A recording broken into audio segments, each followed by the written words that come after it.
반갑습니다. 저 소개받은 강도영입니다. 저는 정신과 의사고요. 그러니까 한 5년 전까지 서울대학교 병원에서 정신과 교수로 재직하다 지금은 이제 개인 병원을 하고 있고요.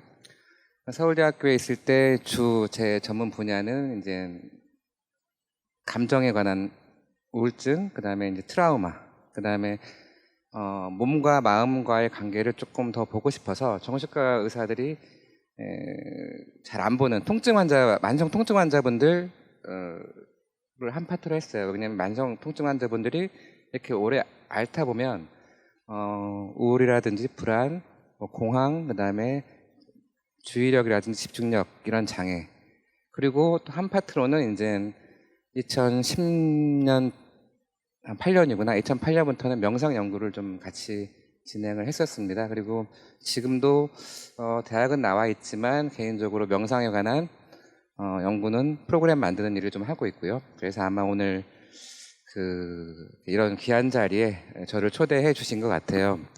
그래서 오늘 제가 드린 이제 제목은 정신과 의사인데 보통 마음 얘기를 해야 되는데 저는 오늘 좀 몸에 대한 얘기를 좀 하려고 합니다. 그래서 제목도 마음이 아플 때 우리 몸을 돌아보라 하는 그런 주제로. 우리 마음 하면 여러분들 마음 하면 어떤 기능을 생각하세요? 뇌의 기능 중에서 혹시나 편하게 이렇게 말해도 괜찮죠, 그죠? 여러분들 마음이라면 어떤 걸 생각하세요? 마음이라면 보통 우리가 이제 뇌를 생각하는데 뇌 기능 중에 이제 크게 5가지가 기능이 있어요. 그러니까 지각하는 거, 그리고 지각은 시각, 오감인 거죠. 그리고 인식되는 거, 그 다음에 생각, 그 다음에 감정, 행동하는 거, 이렇게 5가지가 나오는데 거기서 마음이 어디까지고 몸이 어디까지인가 사실은 구분하기가 굉장히 힘들어요. 그리고 인간이 오늘 하루 보내면서 여기 계신 분들 하루에 몇 가지 생각하시는 것 같아요? 오늘 하루 보내면서. 만 가지? 만 가지. 오시면 병원에 오시면 전 항상 부정적인 생각이 들어요. 이렇게 많이 말씀을 하시는데 제가 이제 환자분들한테 그런 말씀을 드려요. 우리는 정상적으로 아프든 안 아프든 간에 우울증이 있든 없든 간에 6만 가지 생각을 한답니다. 근데 더 재밌는 게 아니겠다. 슬픈 거는 4만 5천 번이 부정적인 생각이라는 거예요. 그러니까 80%가 부정적인 생각. 그러니까 생각이라는 거는 진짜 그 자체가 나가 아니고 나의 생존을 위해서 이 뇌가 만들어내는 어떤 그런 내용이기 때문에 부정적인 게 많을 수밖에 없어요. 왜? 생존을 위하려면 오늘 실수하면 어떡하지?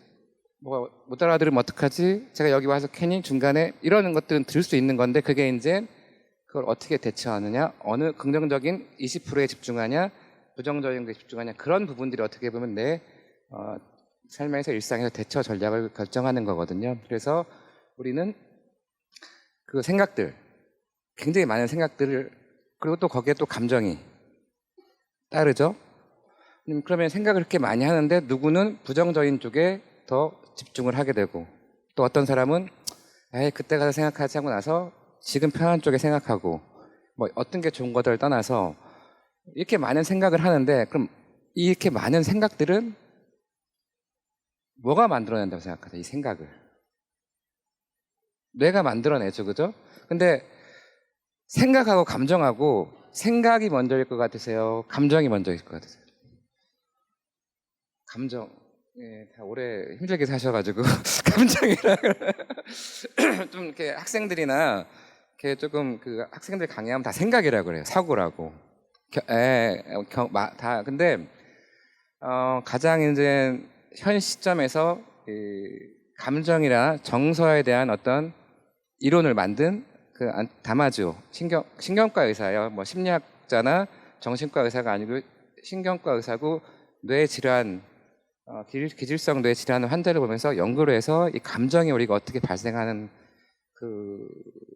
한 연구자에 의하면 지금도 감정 연구를 하고 있고 창의성 센터를 운영을 하고 있는데 미국에 그분이 이제 얘기한 말이 있어요. 인간은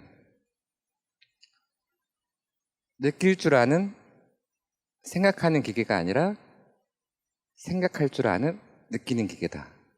이게 되게 어렵죠, 말이. 느낄 줄 아는 생각하는 기계와 생각할 줄 아는 느끼는 기계의 차이가 뭘까요? 그러니까 느낌이 생각을 만들어 영향을 준다는 거예요. 두 개 다 우리 생존에 필요하고 옛날에는 생명의 생존, 지금은 사회적 생존에 필요하지만 결국 더 많이 생존에 큰 영향을 주고 그 생각을 만들어내는 6만 가지 생각을 만들어내고 그 생각의 부정적인 것과 긍정적인 어떤 그 퍼센테이지, 비율을 결정하는 건 감정이라는 겁니다. 그러면 여러분의 감정 다 알고 사세요? 지금 감정 어때요? 오늘 기분 어떠세요? 그러니까 오늘 기분 하면 다 그렇게 뭐예요? 좋아요, 괜찮아요, 별일 없어요, 막 그냥 그렇죠. 근데 그게 감정인가요? 괜찮아요가? 괜찮아요가 뭘 말하죠? 가장 어려운 게 오늘 기분 어때? 이렇게 물어봤을 때 대답하는 거예요. 근데 막 나 붙잡고 사실 제가요 오늘 오는데 좀 차가 막혀서 조금 약간 괜히 뭐 이렇게 약간 불안감이 들다가 이렇게 얘기하면 들어주지도 않잖아요. 근데 지금 이 강의에 대해서 어떤 생각이 들어야 하면 좀 알아들기 이렇게 쉽잖아요. 그러니까 이 감정과 느낌은 우리가 잘 표현하기 힘드니까 자꾸 괜찮아요? 좋아요? 뭐 나쁘지 않아요? 이렇게 얘기하는 거예요. 모른다는 거예요. 왜? 생각만큼 측정할 수가 없으니까. 그러니까 또 어떤 시대에 지금 우리가 살고 있냐면 측정할 수 있는 아까 뇌 기능 중에 사고라든지 지각, 인식 이런 쪽의 어떤 기능들은 AI를 통해서 굉장히 이제 확장시켜 놓은 세대. 그에 반해서 감정은 최대한 억제하고 표현하지 않아야 사회적 생존에 도움되는 시기에 살고 있기 때문에 더 이제 감정을 표현하는 게 적은 건. 그랬을 때 오늘 뭐 주제 중에 큰 게 감정과 명상에 대한 얘기인데 왜 요즘 시대에 그런 시대에 AI 시대에 왜 3000년부터 시작된 명상이 이렇게 이슈를 받게 되었고 요즘 이렇게 각광을 받게 되었는지 이런 부분을 이제 감정과 생각 그다음에 이제 몸과 연관지어서 한번 말씀을 드리려고 합니다. 그러니까 그만큼 감정은 우리가 잘 모른다. 그래서 시작하기 전에 딱 하나 차이만 말씀드리고 시작하겠습니다. 여러분 감정하고 느낌의 차이가 뭔지 아세요? 어디 가서 딱 이건 알면 좀 유식하게 이제 써먹을 수 있어요. 정신과 의사들도 잘 몰라요. 감정과 느낌. 이 차이를 알아야 이제 감정에 대한 얘기를 할 수 있는 겁니다. 느낌은 몸으로 오는 거다. 그 다음에 감정은요? 생각? 어떠세요? 감정이 더 큰 개념이에요, 굉장히. 감정은 우리 안에 있는 오장육부, 혈관, 이런 모든 것들의 반응의 총합. 지금 실시간으로 돌아가고 있어요. 그거하고 외부하고 마주치는데 만들어진 지금도 돌아가고 있어요. 나도 모르게. 여러분들 지금 심장 뛰는 거 지금 하나씩 세고 있지 않죠?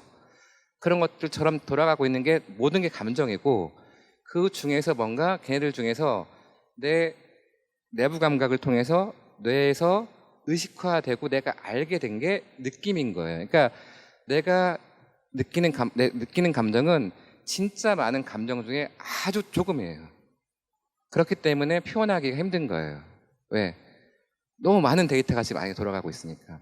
근데 왜 내 느낌을 알려고 노력하고 감정을 알려고 노력하는 게 중요하냐? 그래서 명상이 왜 이렇게 뜨고 있냐 하냐면 여러분들 지금까지 살면서 가장 힘들었을 때 뭐 마음이 힘들 때 있다 하지만 정작 병원 갈 때는 언제 가요? 오장육부가 아플 때 가죠. 혈관, 신경, 오장육부 아플 때. 우리 죽을 때 어떻게 죽죠? 오장육부가 그쵸. 그러니까 우리의 삶과 죽음은 이 안에 있는 이 오장육부 때문에 죽는데 여러분들 하루 오늘 살면서 내 폐가 어떤지 내 심장이 어떤지 신경 안 쓰고 살잖아요. 그러니까 그냥 건강검진으로 땡치고 그죠? 근데 명상은 어떻게 보면 좋은 생각, 깨달음을 얻는 게 아니고 이 내부 감각에 대해서 내가 조금 더 많이 의식화하고 그거를 조절할 수 있는 능력을 키우는 게 명상입니다. 그러고 나서 그러려면 뭐예요? 내 몸에 대한 몸과 마음과에 대한 관계를 알아야 된다. 그리고 이제는 앞으로 인공지능 시대에서 공감지능, 정서지능 시대로 갈 때는 결국 뇌와 몸의 인터랙션을 아는 게 가장 중요한 거고, 여러분들이 이제 살아가는 데 있어서도 일상에서 내 몸하고 친해지고 내 몸을 좀 조절할 수 있는 것들이 마음이라고 하는 생각과 인식, 지각에도 영향을 준다 하는 그런 서론을 먼저 말씀드리고 진행하도록 하겠습니다. 제목은 다시 말씀드릴게요. 우리 그래서 진짜 힘들고 포기하고 싶고 괴로울 때 뭐 움직여라 이런 말이 나온 것처럼 우리 몸을 한번 돌아보자 하는 게 오늘의 강의 내용입니다. 그래서 먼저 마음과 몸의 상호작용에 대해서 말씀드리도록 하겠습니다. 여기 제가 장 그림을 그려놨어요. 뇌하고. 그러니까 동양 이 마음과 몸의 관계는 이 사회 철학에서 굉장히 중요한 그 주제였어요. 옛날에 그 정신질환은 지금 뭐 뇌의 질환이다, 뭐 뇌와 스트레스, 환경을 이렇게 하지만 옛날에는 그 신이 귀신이 든 병 이렇게 한 것처럼 이게 어떤 의학적 질환에 대해서도 뭔가 변화가 있는 것처럼 마음과 몸을 어떻게 바라보냐는 이 철학적 사조에 따라 많이 달라졌습니다. 동양 철학에서는 좀 심신 이론론적. 이렇게 말은 좀 마음을 되게 일체유심조해갖고 굉장히 이제 마음을 강조하는데 이렇게 마음이면 다 된다. 그래서 정신과 질환 같은 것도 야, 네 의지력이 약한 거야 하는데 실제적으로 다 날 안 좋고 그럼 보양식은 몸에 좋은 거 먹고 막 이렇게 지내잖아요. 사상은 그런데 몸을 되게 좀 중요시하는 그런 사상이 많았고 불교에서도 일체유심조 마음에 있다 하는데 그 마음이 뭐냐는 거죠. 몸에 받침 없이 마음이 존재할 수 있는 거냐. 그러니까 어떻게 보면 동양 철학이든 서양 철학이든 간에 굉장히 그 몸을 경시했었어요. 초반에는. 그래서 이 서양 철학에서 가장 이제 몸의 실체, 몸을 그냥 하나의 철학적 대상으로 보기 시작한 게 데카르트입니다. 데카르트 하면 이제 여러분들 뭐 나는 생각한다고로 이것만 기억하시겠지만 이분이 통증이라든지 이 몸에 대한 얘기, 심신이원론을 얘기해요. 그러니까 근데 최근에 와서 아까 제가 말씀드린 다마지오가 유명한 책 중에 데카르트의 오류라는 책이 있는데 그거는 뭐냐면 분리돼 있지 않다, 서로 연결돼 있다 이렇게 하는 그런 책을 있으면서 그게 감정의 어떤 감정과 느낌에 대한 책인데 이 시대에는 몸이 하나로 실체로 존재한다는 것만으로 굉장히 획기적인 어떤 철학적 변화예요. 몸은 그냥 하나의 영혼이라든지 정신을 담는 그릇이라고만 생각했는데 데카르트는 몸이 따로 실체가 있다. 그리고 통증도 얘기를 했었어요. 이 데카르트부터 이제 어떻게 보면 몸이 하나의 서양 철학에서도 철학적 주제가 됩니다. 그 다음에 이제 그 스피노자 얘기가 나오는데 이 스피노자 또 데카르트가 저기 아까 말한 다마지오가 데카르트에 대한 오류, 그 다음에 또 스피노자의 뇌. 그러니까 이 서양 철학에서 몸에 대해서 얘기했던 분들에 대한 책을 다 써요. 왜? 본인이 이제 환자를 보고 연구하다 보니까 이 철학적 책들을 인용할 수밖에 없었으니까. 이 스피노자는 무슨 얘기를 하냐면 사과나무 뭐 얘기만 한 게 아니고 마음과 몸은 동일한 실체다. 연결돼 있다. 근데 예전처럼 연결되어 있는 게 아니라 이제 마음이 막 90%, 몸이 10% 이게 아니라 빼놓고 5대5 그리고 또 굉장히 어느 하나를 빼고 우리의 인식이라든지 사고, 생각을 설명할 수 없다. 이렇게까지 얘기합니다. 그래서 이 처음으로 이렇게 스피노자가 이런 얘기를 하면서 다마지오는 스피노자의 뇌라는 책도 써요. 이걸 신경과학적으로 풀어서 이 철학을. 그 다음에 이제 이걸 더 발전시킨 사람은 뭐냐면 메를로 퐁티. 이 사람이 사르트르, 실존주의 창시자죠. 사르트르와 고등학교 동기예요. 나중에는 뭐 좀 서로 이렇게 사이도 벌어지지만 이 퐁티는 어떤 얘기까지 했냐면 우리가 몸을 빼면 지각할 수도 없다. 우리가 뭔가를 인식하고 지각하는 데는 이 몸이 다 들어가 있다. 여러분 배고플 때하고 배부를 때하고 생각 틀려지잖아요. 그죠? 그죠? 그리고 누구한테 한 대 맞으면 기분 나쁘잖아요. 그리고 이렇게 앉아서 듣는 거하고 이렇게 앉아서 듣는 거하고 틀리다는 거예요. 이런 부분들이 굉장히 많이 이제 20세기에 들어와서 뇌과학, 심리학, 신경과학에 영향을 미치기 시작한 겁니다. 예전에는 따로 봤거든요. 그래서 이제 가장 이제 대표적인 그 심리학 연구가 흔들다리. 흔들다리 가보셨나요? 안 가보신 분 흔들다리. 못 알아들으실 것 같은데. 안 가보셨어요? 왜 안 가보셨어요? 고소공포증 있으신 건 아니시죠? 여기가 이제 이 그림에 나온 여기가 그 캐나다에 있는 굉장히 긴 흔들다리예요. 이런 데 가면 어떻게 될 것 같아요? 떨리죠? 예, 떨리죠? 그죠? 근데 이때 어떤 실험을 했냐면 여기 중간에 사람 하나 세워놓고 심박수를 측정하면서 앞에 이제 이성을 보여주면서 저 이성이 어느 정도로 마음에 드냐 이런 실험을 한 거예요. 그래갖고 해보니까 그 사람이 내가 어떤 이상향 말고 막 심장이 막 흔들려갖고 심장이 뛸 때 본 사람이 마음에 든다고 이렇게 체크를 한 거예요. 그러니까 심박동수하고 내가 어떤 사람을 좋아하는 걸 생각하고 연관이 있다는 걸 처음으로 밝혀낸 거예요. 그러니까 말이 안 되는 것 같죠. 그래서 비슷한 게 있잖아요. 우리 운명적으로 만났어. 그거 다 뻥입니다. 그때 내 상태가 안 좋아서 힘들면 그 사람이 달라 보이는 거예요. 그러니까 이런 거를 처음으로 이제 보여준 게 몸과 마음. 그 다음에 이제 대표적으로 여러분은 플라시보 이펙트, 위약 효과 아시죠? 위약 효과가 뭐죠? 이 약 먹으면 굉장히 좋아질 것 같아. 약만 있는 게 아니라 이 선생님한테 치료받으면 정말 좋아질 것 같아. 그 반대가 노시보예요. 이 사람한테 강의 들으면 진짜 저거 다 거짓말인 것 같아. 이렇게 하면 이런 건데 위약 효과는 이거 먹으면 내가 정말 좋아질 것 같은 하는 게 진짜 뇌에 작용하는 부분이 있어요. 여기 플라시보 이펙트가 작용 뇌 부위. 그러니까 이런 긍정적인 생각이 긍정적인 몸의 반응을 일으켜낸다는 거예요. 생각 자체가. 그리고 반대로 노시보는 이 약 먹으면 내가 뭔가 부작용이 생길 것 같아. 하면 진짜 부작용이 나온다는 거 뇌에서. 심리적 효과가 아니라. 그래서 어느 경우가 가장 재밌는 경우가 있냐면 제가 대학에서 이제 정신과 교수로서 이제 진료를 보니까 신경과 선생님들도 이제 우울증을 보잖아요. 조금 지나가다 좀 증상이 심해지면 조금 이제 다시 정신과를 의뢰를 하는데 오셔서 똑같은 약 처방해 드리는데 6개월 이상 신경과에서 똑같은 약 먹다가 오셔갖고 첫날이니까 똑같은 약 처방해 달라 드리면 바로 일주일 뒤에 오십니다. 왜 정신과 약 줘가지고 나 부작용 생기게 하냐고. 약은 똑같은데 신경과 의사가 주는 거하고 정신과 의사가 주는 거, 그게 노세보 이펙트예요. 반대 플라세보. 그러니까 왠지 이 사람이랑 뭔가 하면 잘 못할 것 같으면 뭔가 사고가 나는 게, 그러니까 우리 그거 머피의 법칙 있잖아요. 이게랑 비슷한 게 노세보예요. 그 뭐냐면 생각이나 이게 몸의 반응을 결정한다는 거예요. 서로 그러니까 생각과 몸, 인지와 이 몸은 반응을 한다. 대표적인 거.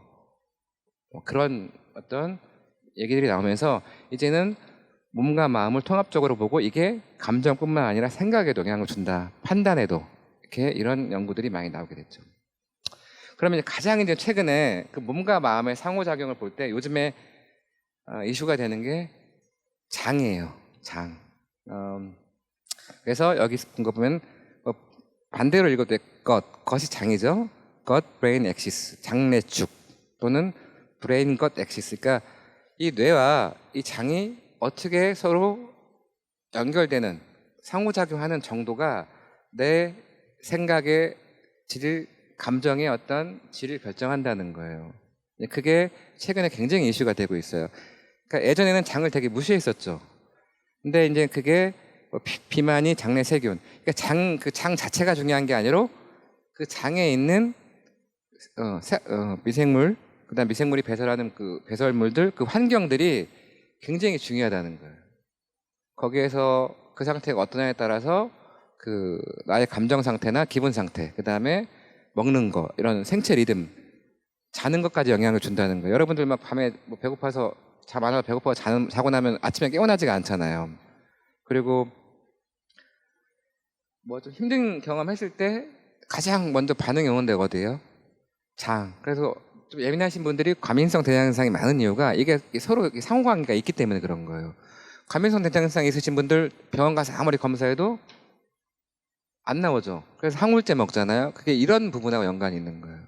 그래서 가장 대표적인 마음과 몸 상호작용, 최근에 가장 이슈가 되는 게 장이다. 그래서 옛날 말에 그런 말 있죠.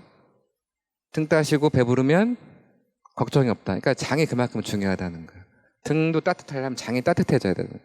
그래서 장을 조금 더 따뜻하게 건강하게 하는 방법들이 요즘에 이제 굉장히 큰 이슈로 되고 있고, 단순히 장의 건강, 뭐 몸의 건강뿐만 아니라 우울증에도 굉장히 중요하다는 거고요.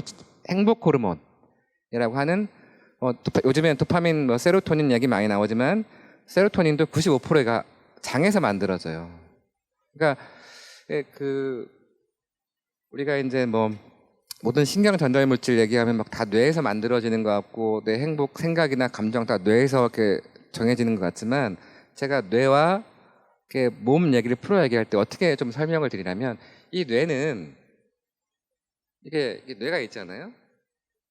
여러분들도 있죠? 예, 저도 여기 있어요.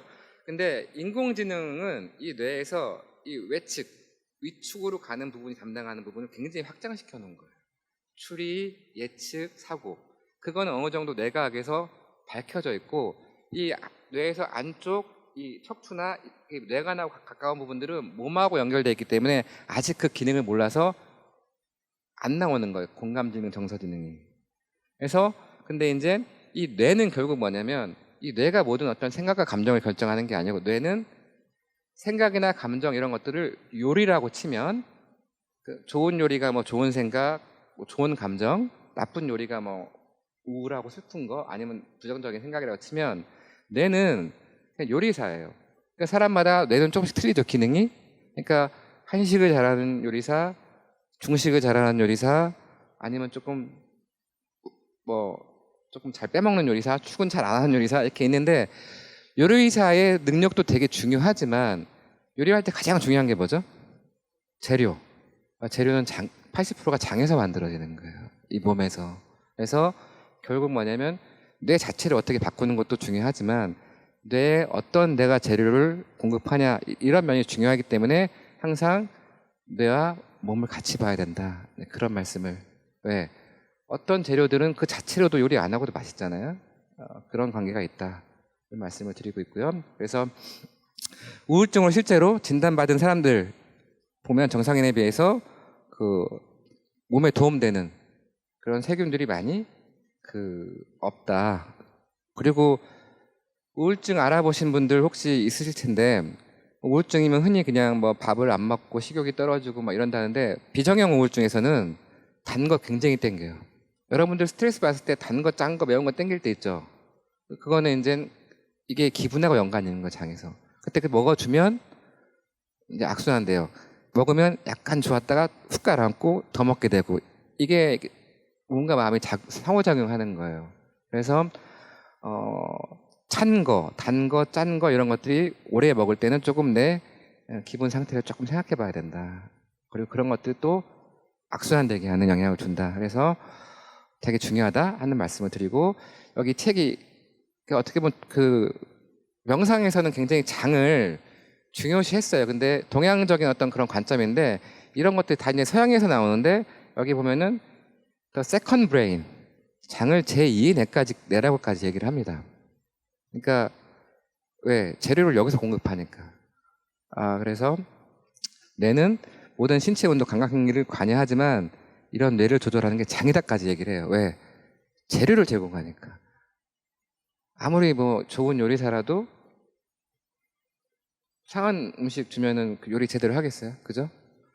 그렇게까지 얘기를 하고, 장에 존재하는 세균들이 뇌에 영향을 주고, 그 다음에 기분, 기억력, 치매 이런 것과 영향을 준다는 거예요. 그래서 좋은 생각, 좋은 깨달음도 굉장히 중요하지만, 내가 일상적으로 내 장을 따뜻하게 하고 장에 조금 건강한, 그리고 내 장에 있는 미생물들을 조금 나의 삶에 도움되는 미생물로 키우는 게 굉장히 중요하다는 거예요. 그리고 그게 오히려 손쉽게 할 수 있잖아요. 사실은 어떻게 보면 어떤 뭐 생각을 바꾸고 깨달음을 얻고 긍정적인 생각을 하는 것보다 이건 조금 더 그냥 눈 감고 하면 되잖아요. 어렵지만 더 쉬운 길이다. 그런 말씀을 드리고 싶고, 최근에 이제는 마이크로바이옴, 그러니까 이게 장에 이제 세균들이 형성하는 세균 미생물의 어떤 환경들을 말하는데 지금 제약사에서는 굉장히 많이 이 장내 이 미생물들을 바꿔주는 어떤 제약 회사들이 굉장히 많이 지금 타겟팅해서 하고 있고 이런 연구가 단순히 신체 질환뿐만 아니라 자폐라든지 그다음에 그 우울증, 그다음에 ADHD 이런 증상에 굉장히 많이 이렇게 되고 있다. 특히 뭐 여기 다 어리신 분은 없지만 어렸을 때 요즘 ADHD 뭐 집중력이 굉장히 이슈가 되는데 ADHD 증상 있으신 분들은 대부분 다 어렸을 때 과민성 뇌증상, 소화기 증상 되게 많이 보여요. 왜? 이 집중력이 결국 신체 반응도 조절하는데 이게 자꾸 조절이 안 되니까 원인 없는 그런 신체 증상들이 많이 나옵니다. 그래서 연결돼서 봐야 된다. 그리고 원인 없는 신체 증상이 있을 때는 지금 뇌 상태가 어떤지, 요리사 상태가 어떤지, 뇌 재료 상태가 어떤지 두 개를 같이 봐야 된다. 이런 개념으로 생각을 하시면 될 것 같아요. 근데 그다음에 대표적인 또 이제 몸과 마음과의 관계를 볼 수 있는 게 아마 통증이에요. 한 번도 안 아파 보신 분 없죠, 그죠? 아플 때 괴롭죠. 지금까지 제가 그 정신과 의사 생활을 하면서 가장 어렵고 치료하기 어렵고 괴로운 우울증 환자분들은 조절되지 않는 통증을 가신 분들이에요. 옛날에 한 10년 넘었나요? 행복전도사 하시는 분이 결국 통증으로 생을 마감하셨죠. 그런 분들 통증을 구분 못한 그만큼 그 무서운 게 통증인데 이 통증이 지금이야 얼마나 아파 뭐 공감해주고 치료의 어떤 그런 대상이었지만 이 통증도 예전에 그 신이 이 인간 세상의 중심이었던 시대에는 통증인 사람은 아픈 사람은 신이 벌 준 거예요. 그러니까 그냥 아파야 돼, 참아야 돼. 그러니까 우리 어디 가서 조금 있으면 아프면 참으러 가는 게 그런 문화들이 아직까지 남은 거예요. 그러니까 이 처벌의 의미가 있어요. 뭐 어원에 포에나, 에? 그러니까 지옥에 떨어진 영혼이 겪어야 되는 처벌과 고통. 그러니까 신이 너는 신한테 잘못한 거야. 그러니까 예전에 정신과 그 귀신 들린 거랑 똑같이 본 거예요. 통증에 대해서 신이 중심인 시대에서는. 그러니까 좀 웃기죠, 그죠? 아픈 것도 서러운데 다른 사람들이 멀리하는 이런 시대. 그리고 이 시대에는 통증을 치료할 수 있는 약도 없었겠죠, 그죠? 그러니까 통증에 걸린 사람들은 그냥 아파야 돼요. 참는 거야 돼요. 근데 조금 이제 통증에 대해서 조금 이제 다르게 바라본 시기가 이 19세기죠. 1848년. 이때가 어떻게 뭐가 나오냐면 마취. 여러분들 수술 해보신 적 있어요? 마취 해보신 적? 네. 프로포폴은 아니시고. 근데 제가 지금 말씀을 드렸잖아요. 1848년에 처음 이제 에테르로 마취를 시작했다고. 그럼 그 전에는 수술을 했겠어요? 안 했겠어요? 마취 어떻게 했을까요? 에? 어떻게 했을 것 같아요? 에? 술을 먹여요? 술 먹여서? 저기 망치로 때려가지고 기절시키고. 에? 그냥 하고. 여러분 그 진화론 다윈 아시죠? 다윈이 원래 의대생이었어요. 그러니까 진화론 그리고 생물학 전공을 바꿨는데 그 계기가 된 게 뭐냐면 의대생을 하다가 실습을 도잖아요. 수술장 실습을 도는데 마취시키려고 사람 때리고 이렇게 하는 거 보고 무서워가지고 기절해갖고 의대를 포기하고 생물학 공부를 한 거예요. 되게 굉장히 그 부모가 계속 너 의대 가라 요즘처럼 했으면 진화론이 다윈에 나중에 나왔을 수도 있는. 그러니까 그만큼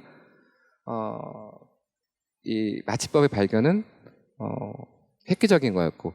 근데 이제 사람들이 이제 마취법으로 사람을 재울 수 있으니까 어떤 생각을 한 거냐면 아니, 통증 다 잡았다. 재우면 된다. 그렇게 생각을 한 거예요. 근데 여기 보면 we have conquered pain 이렇게 생각했는데 아닌 거죠. 그 뒤에는 더 오히려 만성 통증은 되게 많죠. 여러분들 아는 만성 통증 질환 뭐 있어요 혹시? 통증 질환 지금 앓고 계신 분 있어요? 관절염, 뭐 대상포증 그런 거 있죠? 복합 부위 통증 증후군, 뭐 섬유근육통 이런 거 들어보신 거 있어요? 신경병성 통증? 하여튼 아프잖아요, 그죠? 아프고 괴롭고. 근데 여러분들 통증 앓을 때 누가 이렇게 통증을 앓을 때 어떤 것들이 가장 영향 많이 주나요? 생각보다 날씨 영향 많이 받죠. 네, 생체 리듬이 가장 영향 많이 줘요. 이 몸하고. 그래서 어른분들이 비 올려나 보다. 그거 진짜 그게 과학적인 거예요, 사실은. 네, 그렇게 이 몸과 마음 같이 움직인다. 그래서 뇌에서도 봐도 결국 뭐냐면 다리에 내가 상처가 있어도 통증을 느끼는 부분은 뇌니까 마지막으로 목적지가 컨트롤 센터가 요리사가 아프다가 여기가 상했네 아팠네 하는 거니까 해보면 이 노란색 부분이 통증과 감정을 똑같이 느끼는 부분이에요. 여기가 뇌 전두부인데 통증 느끼는 부분하고 거의 똑같아요. 이 시상 부분만 빼면은. 그러니까 뇌에서는 통증이나 감정이나 뭐 슬픔, 행복이나 통증 똑같아요. 그러니까 통증도 하나의 감정인 거예요.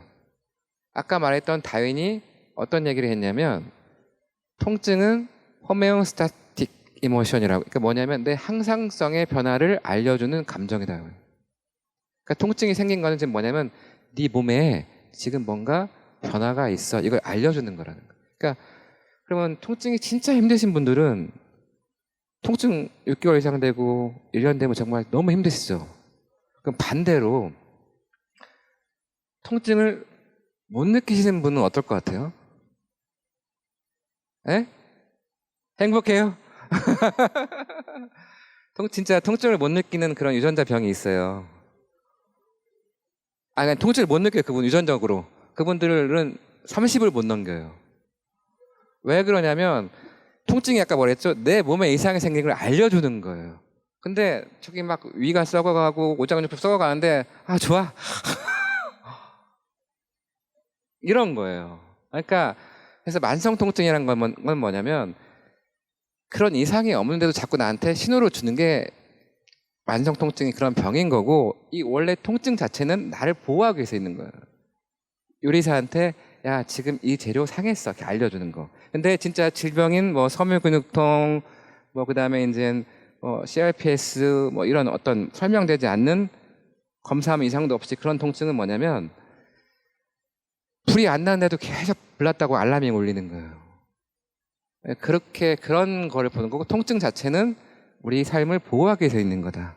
그러니까 어떻게 보면 감정도 여러분들 불안을 못 느끼면 어떨 것 같아요? 또 행복할 것 같아요? 불안을 못 느껴도 맞아 죽습니다. 원시시대에 불안을 못 느끼는 사람들 어떻게 했어요? 그런 사람만 다 맹수들한테 잡혀가요. 지금도 불안 못 느끼고 한 번 행복하면 무슨 말이에요 그때 우리가? 간이 배 밖으로 나왔다. 사회적으로 매장됩니다. 그리고 불안 진짜로 못 느끼면 저 횡단보도 건너다 차에 치여 죽어요. 그러니까 부정적인 감정도 그렇고 통증도 그렇고 감정과 통증은 다 우리를 생존하기 위해서 그리고 항상성을 지키기 위해 있는 거예요. 몸과 마음 다. 그래서 되게 중요하다. 같은 부분을. 근데 이거는 이제 그동안 연구를 다 모아놓은 거예요. 뭐 행복감, 그 다음에 슬픔, 두려움, 그 다음에 화났을 때 막 느끼는 부분 뇌 부위하고 통증 주었을 때 뇌 부위하고 거의 똑같다는 거예요, 결국. 그러니까 통증은 단순한 신체 반응이 아니고 감정이다. 여러분들이 통증을 먼저 느꼈을 때 1차적으로는 뭔가 내 변화, 요리사한테 어디 상한 거 아닌가 한번 찾아볼 필요는 있다. 그리고 항상 통증이 있으면 생각에도 영향을 주기 때문에 몸과 마음은 상호작용하고 이 통증을 봤을 때도 마음은 되게 편하고 몸만 아파 이런 건 없다는 거예요. 그러니까 통증으로만 봐도 몸과 마음은 굉장히 연관이 있다. 그리고 떨어뜨려 생각할 수 없다. 그리고 여기 이제 그 통증이 호메오스타틱 이모션 이게 호메오스타시스는 어떤 거냐면 항상성이에요. 그러니까 감정이든 생각은 감정의 영향을 많이 받으니까 통증도 그렇고 통증도 감정이라 본다면 우리 감정은 우리 생존을 위해 존재하는 거고 생존을 하려면 어떻게 해야 돼요? 일정하게 내 상태가 유지돼야 돼요. 여러분 응급실 가보신 적 있어요? 응급실 가면 딱 제일 먼저 뭐부터 져요? 혈압, 또 체온, 또 맥박,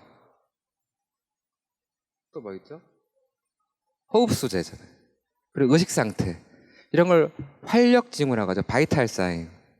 그러니까 이런 부분들이 뭐냐, 왜 재냐면 가장 내 생명과 연관된 중요한 항상성의 변화를 알려주는 게 혈압, 호흡수, 맥박, 체온이기 때문에 그러는 거예요. 이거를 우리 우리 몸 시스템은 항상 일정한 상태에서 유지하려고 왜? 생명 유지를. 몸과 마음이. 그리고 감정이. 근데 그 변화가 생기는 게 상태가 되면 그게 병인 거죠. 그래서 이 통증은 그런 항상성의 변화가 일어났을 네 몸에서 좀 일어나고 있어, 뭔가 변화가 있을 때 하는 어떤 신호라는 거예요. 그리고 그런 거에 감정과 행복이나 슬픔이나 이런 것과 느끼는 감정과 비슷한 거다. 그래서 대표적인 몸과 마음의 어떤 대표적인 현상이 통증이고 단순한 신체 현상은 아니다. 그래서 몸과 마음을 따로 떨어뜨려 보면 안 된다. 그런 말씀을 조금 드리는 거고요. 이제 우울증 얘기를 할게요. 우울증으로도 어떻게 이제 몸과 마음 상호작용 어떻게 보냐? 우울증 여자가 많이 걸릴 것 같아요? 남자가 많이 걸릴 것 같아요? 왜요? 네, 이 질문을 많이 드리는데 남자가 괴롭혀서 그렇다고 왜 그럴까요? 감정이 섬세해서 또 어떻게 다른 거예요? 표현을 잘 안 해서 또 어떻게? 근데 여자분들이 더 오래 사시잖아요. 평균 수명은. 가장 큰 건 아직까지는 잘 모르는데 두 가지 얘기를 해요. 하나는 그 2배 더 많은데 하나가 호르몬이에요. 가장 그 여자분들께서 우울증에 많이 조심할 때가 초경하고 완경 올 때예요. 그때 가장 차이가 나고, 또 하나는 여자분들을 통해서 우리가 어떻게 보면 종족 번식을 하고 인류 어떤 사회가 유지하기 때문에 뭔가 조금만 변화가 있어도 빨리 변화를 알리는 우울 증상, 감정 변화가 나타나는 거예요. 그래서 신기한 건 우울증은 여자가 2배 많은데 심한 우울증은 남자가 많아요. 그러니까 이 두 가지 얘기를 많이 합니다. 그래서 우울증은 여자가 좀 많다. 근데 이 우울증이 내 몸 상태, 내 생각 상태에 따라서 소아청소년, 중년, 그 나이 드셨을 때 증상이 다 달라요. 어릴 때는 짜증이 많아요. 싫어. 왜? 엄마는. 이런 게 많아요. 그리고 게임 아니나 술 이런 비행 행동을 좀 많이 보이고, 좀 중년 때는 건강을 많이 걱정해요. 그리고 죄책감, 반추, 그 옛날에 대한 생각 뭐 이런 것들이 많은데, 좀 연세 드신 분들은 우울하냐고 그러시면 전혀 우울하지 않은데 여기저기 다 아파요. 그래서 막 병원을 막 가시는데, 내가 좀 뭔가 한두 군데가 아니고 여러 군데가 돌아가서 아프면 내가 생각해도 우울하지 않은 것 같은데 또 몇 군데 가도 정확하게 검사가 끝나면 한번 우울증 치료를 받아보면 금방 좋아지는 경우들이 많이 있거든요. 아까 말씀드렸잖아요. 통증도 하나의 감정이고, 통증 자체가 우울증이라는 게 그냥 막 우울해 슬퍼 이렇게 나오는 증상이 아니라는 거예요. 그걸 기억하시고, 그래서 근데 이제 왜 제가 그 연세 있으신 분들한테서 그 통증 있을 때 여러 군데 있을 때 꼭 왜 정신과 우울증 감별 꼭 하시라고 그렇게 말씀을 드리냐면, 그 다른 질환도 좀 앓고 계시는 경우가 있잖아요. 저도 이제 조금 있으면 뭐 당뇨 뭐 이렇게 있겠지만, 당뇨, 고혈압 뭐 이런 거 있는데, 당뇨든 고혈압이든 간에 이런 병들이 있으면 우울증이 있으면 더 그 사망률을 높여요. 그러니까 같이 치료 빨리 받는 게 좋고, 예? 우울증이 있으면 단순히 감정 문제, 몸과 마음에 어떻게 보면 아까 말한 대로 조금 좋지 않은 그런 상한 재료들을 많이 생산할 수 있기 때문에 다른 신체 질환의 비율을 높인다는 거예요. 그러니까 단순히 심근경색만 있는 경우보다 다른 질환이랑 우울증 있는 경우가 훨씬 더 다른 질환을 많이 만든다. 그리고 같이 있으면 더 위험하다. 그래서 그 얘기를 이제 50대 때 이제 뭐 잠을 못 자면 치매 위험성이 있다. 요새 이제 그런 얘기들이 되게 많이 나오는데 제가 이제 그런 때 이제 그런 말씀을 드려요. 그럼 50대에 잘 못 주무시는 분이 40대는 잘 잤을까? 그분이 20대는 잘 잤어요. 그때는 그냥 못 자도 그냥 버틸만 하니까. 그러니까 일상적인 내가 잘 자고 내 몸에 장에 좋은 음식 먹고 재밌게 잘 노는 거는 한 살이라도 빨릴 때부터 연습하는 게 좋다는 거예요. 무슨 말씀? 갑자기 40대 때까지는 정말 막 딱 11시부터 4시까지가 가장 좋은 그 시간에 눈 감고 있으라는 크리티컬 피리어드인데 나는 딱 11시부터 7시까지 자는데 50대가 딱 돼서 못 자기 시작하는 분은 거의 없어요. 그러니까 왜? 우리는 어느 정도 살고 있는 생체 리듬은 다 타고나요.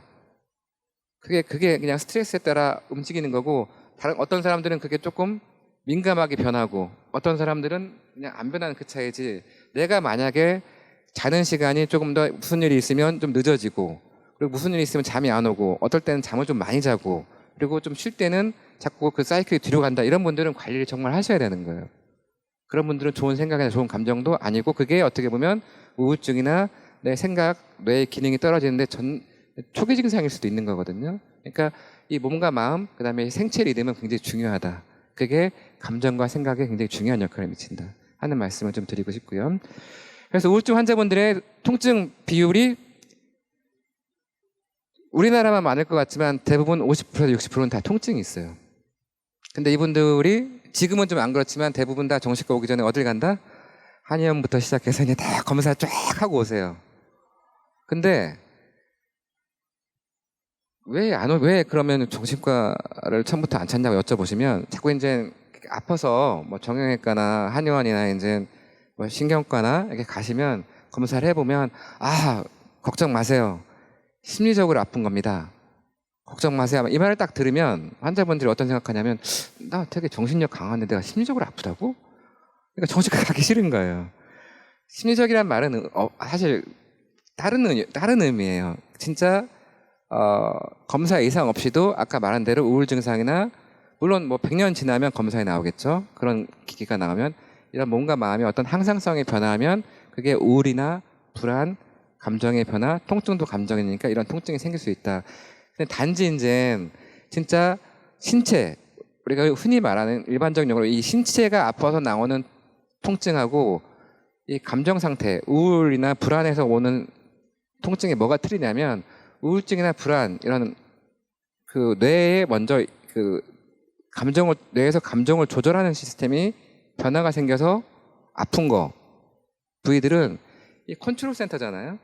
컨트롤 센터에서 이 신체의 어떤 반응들을 조절하는데 거기가 이상하면 한 군데가 아프겠어요? 여러 군데가 아프겠어요? 여러 군데가 아파요. 여기가 오는 건. 그리고 이쪽은 누가 맨날 와서 여러 군데 돌려가면서 때리는 거 아니면 한 군데가 아파요. 그래서 내가 좀 돌아가면서 아프면 조금 그때는 내가 의지력이나 심리적인 문제를 생각하지 말고 그 정신과 진단을 한번 받아보시는 것도 좋다. 그리고 생각보다 빨리 좋아지신다. 그러니까 우리가 흔히 마음의 병이라고 하는 이 우울증에서도 약 50에서 70% 사이의 증상이 생긴다. 그런 걸 좀 알고 계셔라. 이 말씀을 드리고. 그러면 이제 명상 얘기. 그래서 이제 최근에 2000년대 제가 2008년도에 이제 서울대학교에서 명상 연구를 시작했을 때 민원이 막 들어오기 시작했어요. 아니 서울대 교수가 사이비 연구한다고. 지금 2008년이니까 2023년이 된 15년 지났죠? 지금 서로 다 명상한다고 난리예요 지금. 그만큼 변했어요. 근데 미국에선 2000년대부터 명상이 굉장히 트렌드가 됐어요. 명상 연구가. 그리고 유니콘 기업들이 명상 그 콘텐츠를 제공하는 유니콘 기업들이 이미 뭐 카미라든지 생겨나고 있고. 근데 그게 왜 명상이 지금 이슈가 되고 있느냐 하는 부분들은 제가 앞에서 말씀드린 이 몸과 마음을 통합적으로 접근하는 부분이 있기 때문에 그런 거예요.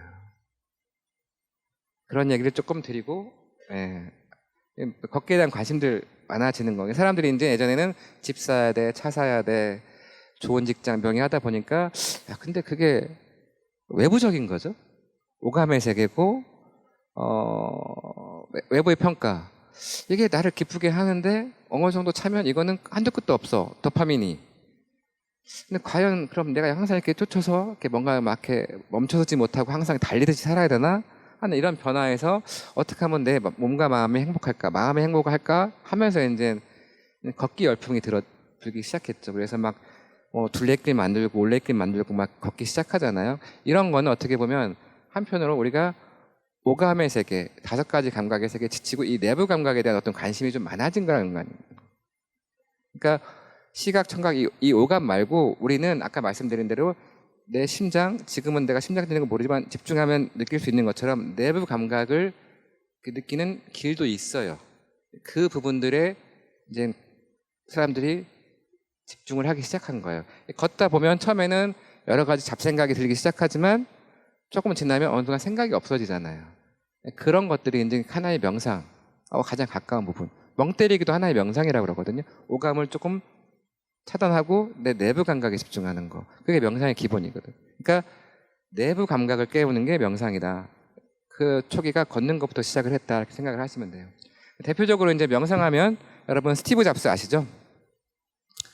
스티브 잡스는 성격이 굉장히 개팍했다고 해요. 뭐 고인에 대해서 이렇게 말씀드리는 건 좀 그렇지만 1970년대 샌프란시스코 이쪽에 젊을 때 히피 문화에 빠져 있었는데 이때 인도에 가서 초월 명상을 배우고 나서 이제 혼자 명상을 하고 항상 자기 밤에 시간 불 꺼놓고 조명 딱 켜놓고 차 한 잔 마시면서 이렇게 배운 초월 명상을 했다고 그래요. 그래서 이제 그게 이슈가 되면서 조금 더 이제 많은 명상이 미국에서 더 알려지는 계기, 비틀즈도 명상을 했다고 하고 여러 계기들 하면서 오히려 서양에서는 좀 하나의 우리는 명상하면 자꾸 종교랑 연관시키는데 오히려 이제 그게 서양으로 건너가서는 심신안전법 이렇게 되면서 오히려 더 굉장히 대중화가 됐어요.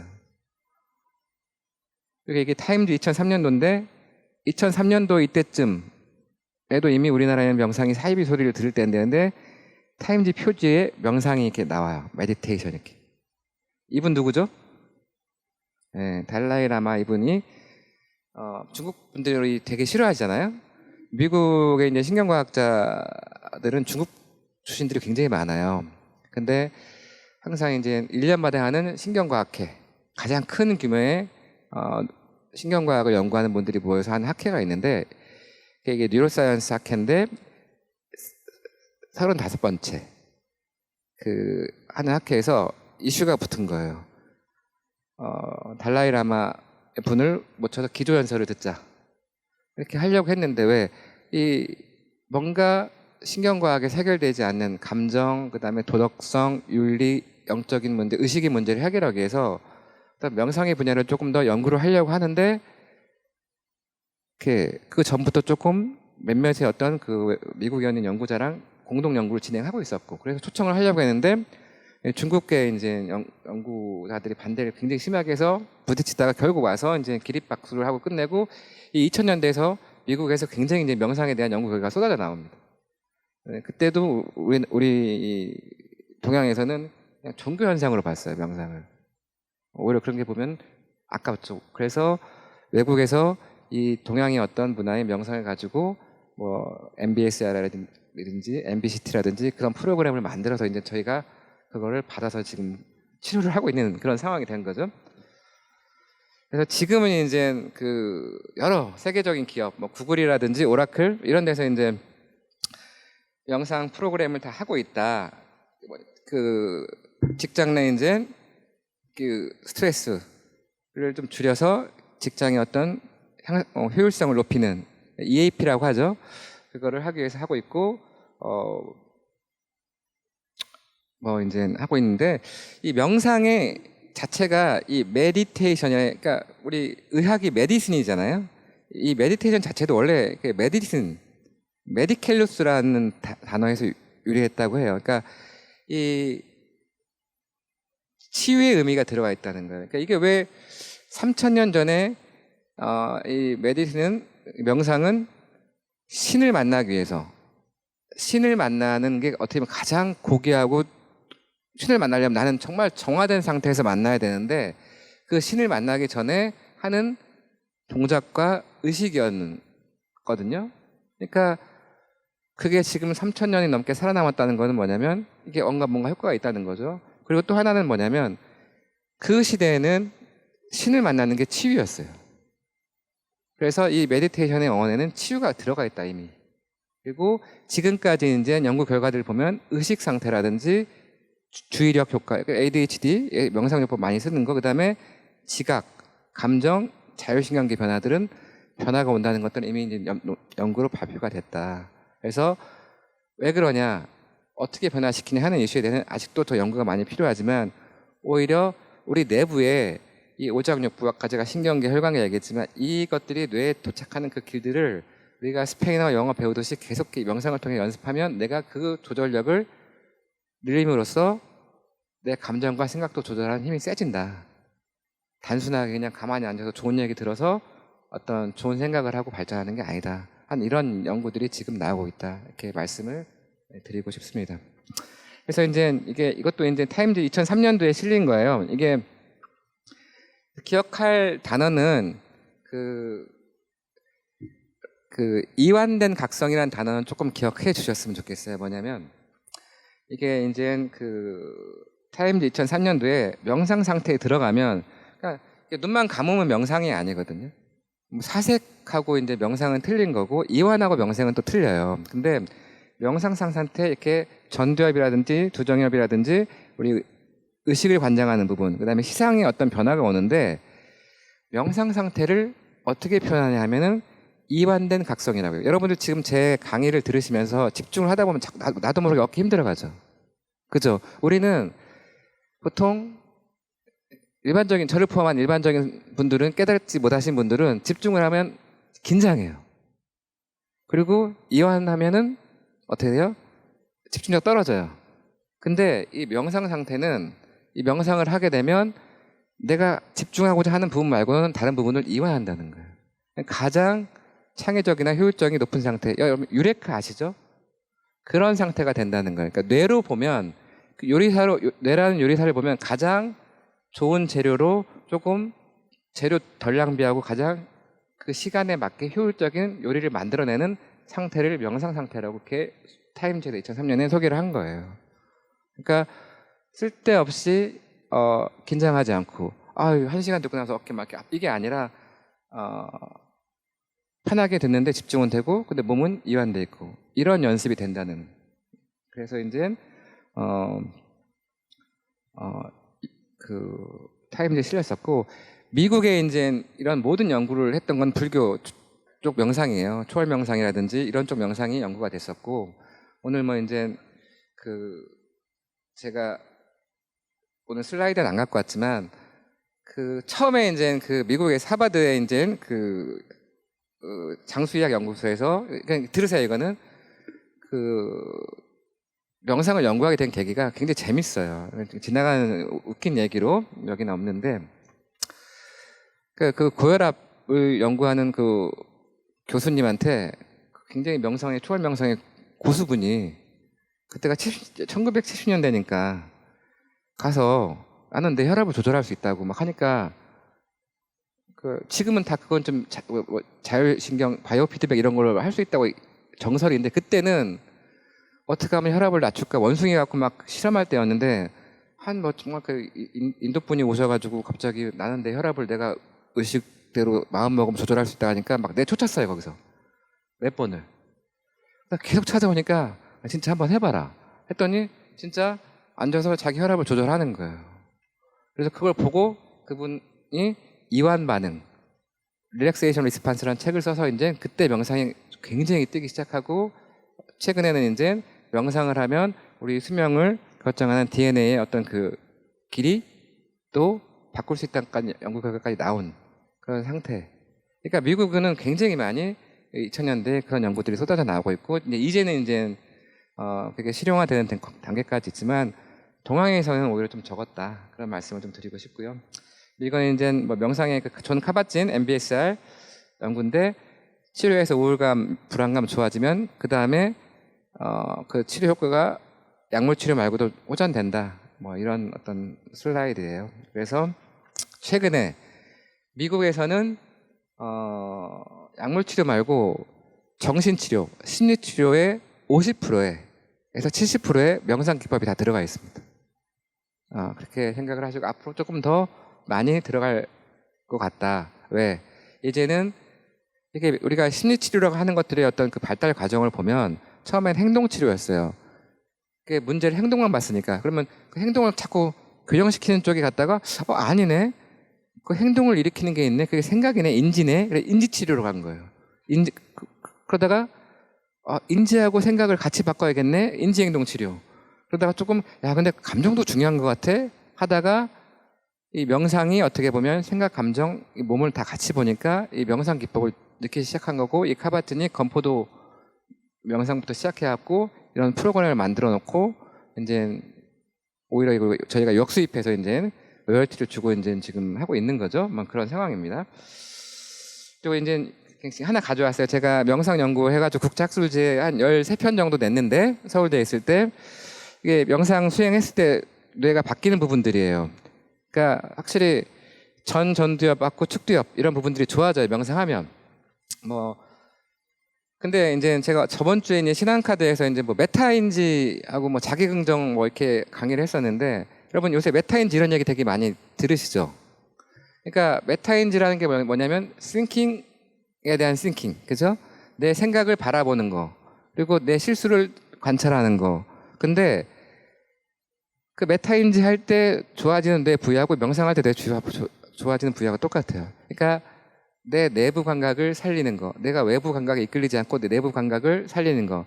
결국 뭐냐면 내 감정 상태를 어느 정도 알고서 내 생각을 바라보는 능력이 메타인지와 관계되는 거예요. 사실은 메타인지가 사고에만 연관된 게 아니다. 그래서 내 감정을 좀 다룰 줄 알고 내 몸을 다룰 줄 알면 메타인지 되는 부분들까지 조금 영향을 줄 수 있다 하는 부분이고요. 그럼 단순히 쉬는 거하고 명상은 차이가 있을까요, 없을까요? 어떻게 차이가 있을까요? 우리는 쉴 줄 잘 몰라요. 여러분 쉴 때 어떻게 쉬세요?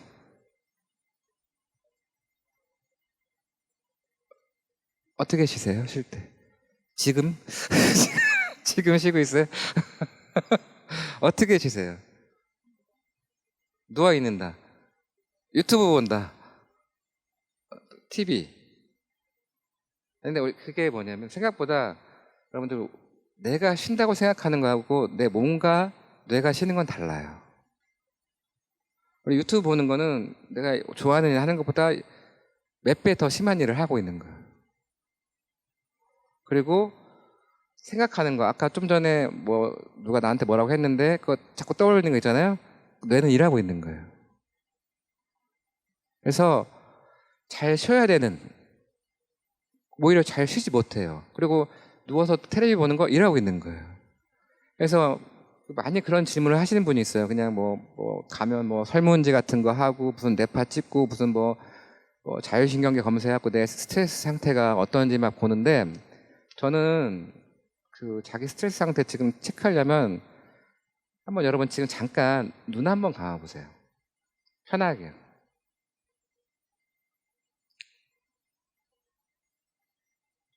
한 20초만 눈을 감아볼게요.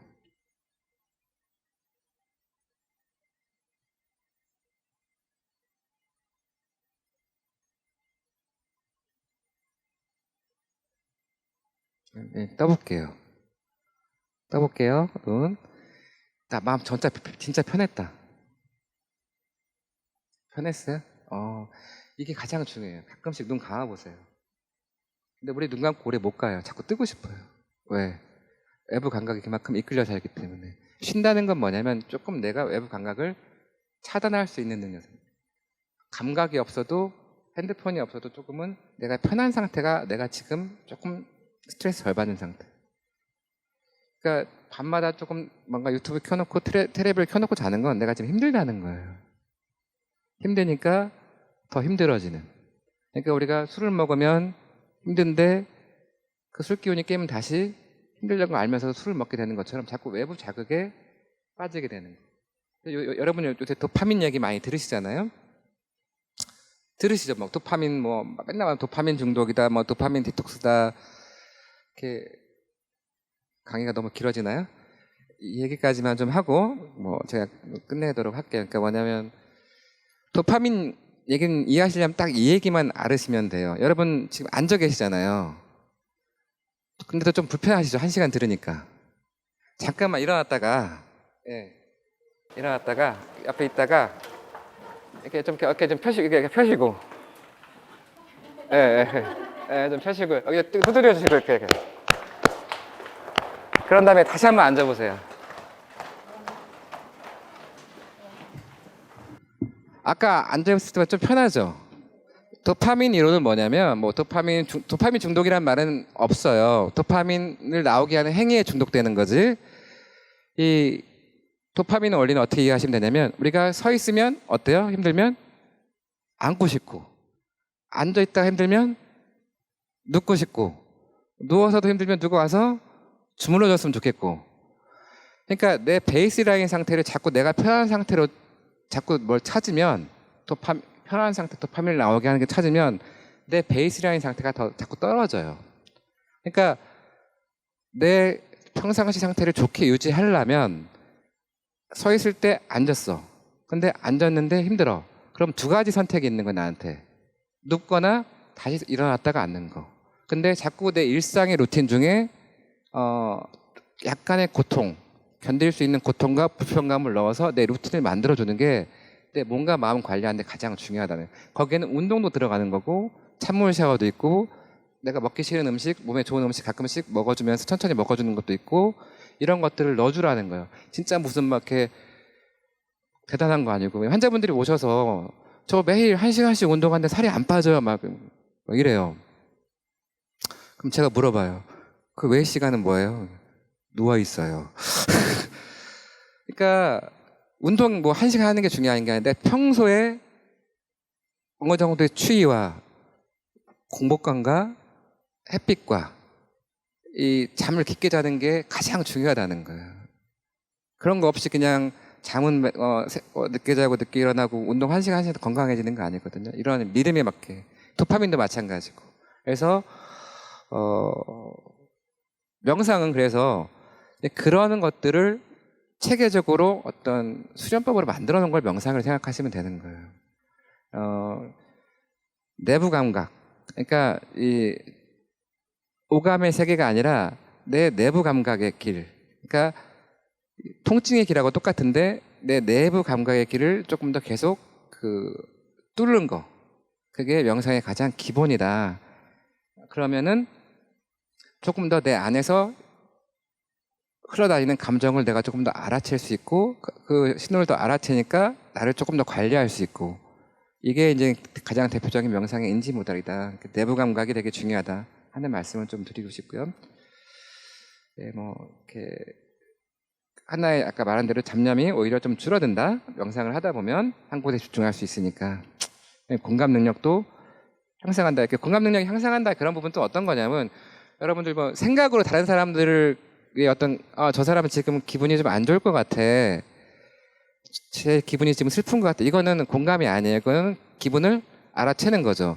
우리가 사이코패스 얘기할 때 공감 능력이 떨어진다고 하지만, 사이코패스들은 다른 사람 마음 진짜 잘 알아채요. 근데 공감은 못 해요. 그러니까 공감이 되려면 내 몸이 반응해줘야 되는 거거든요. 그러니까 명상을 통해서 공감을 하되 또 공감으로 인해서 힘든 어떤 그 부분도 조금 줄일 수 있다 하는 얘기들을 조금 제가 드리고, 이 성당 이름 아시죠?